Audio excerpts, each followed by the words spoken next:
Very good morning to all biological science DSC aspirants.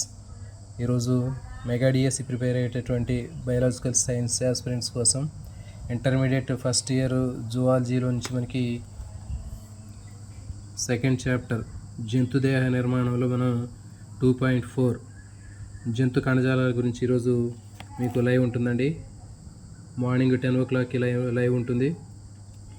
మనం నిన్న 2.1, 2.2, 2.3 complete అయిపోయాయి. ఈరోజు 2.4లో మనకి వివిధ రకాలైనటువంటి జంతు కణజాలాలకు సంబంధించినటువంటి ఈ టాపిక్ని ఈ సెషన్లో మనం డిస్కస్ చేద్దామండి. ఇది చాలా ఇంపార్టెంట్ టాపిక్, కొంచెం లెంతీగా ఉంటుంది కాబట్టి ఈరోజు 10 o'clockకి లైవ్ ఉంటుంది. డిఎస్సి ప్రిపేర్ అయ్యేటటువంటి బయాలజికల్ సైన్స్ ఆస్పిరెంట్స్ అందరూ కూడా మీకు తక్కువ టైంలోనే సింపుల్గా రివిజన్కి, అదేవిధంగా ఫస్ట్ టైం ప్రిపేర్ అయ్యే వాళ్ళందరికీ కూడా బాగా యూజ్ అయ్యే విధంగా ఇక్కడ మీకు చెప్పడం జరుగుతుందండి. All notification bell icon on చేసుకోండి. అదేవిధంగా మీ ఫ్రెండ్స్కి షేర్ చేయండి. అదేవిధంగా వీడియోని లైక్ చేసే ప్రయత్నం చేయండి. అందరికీ all the best. Thank you for watching.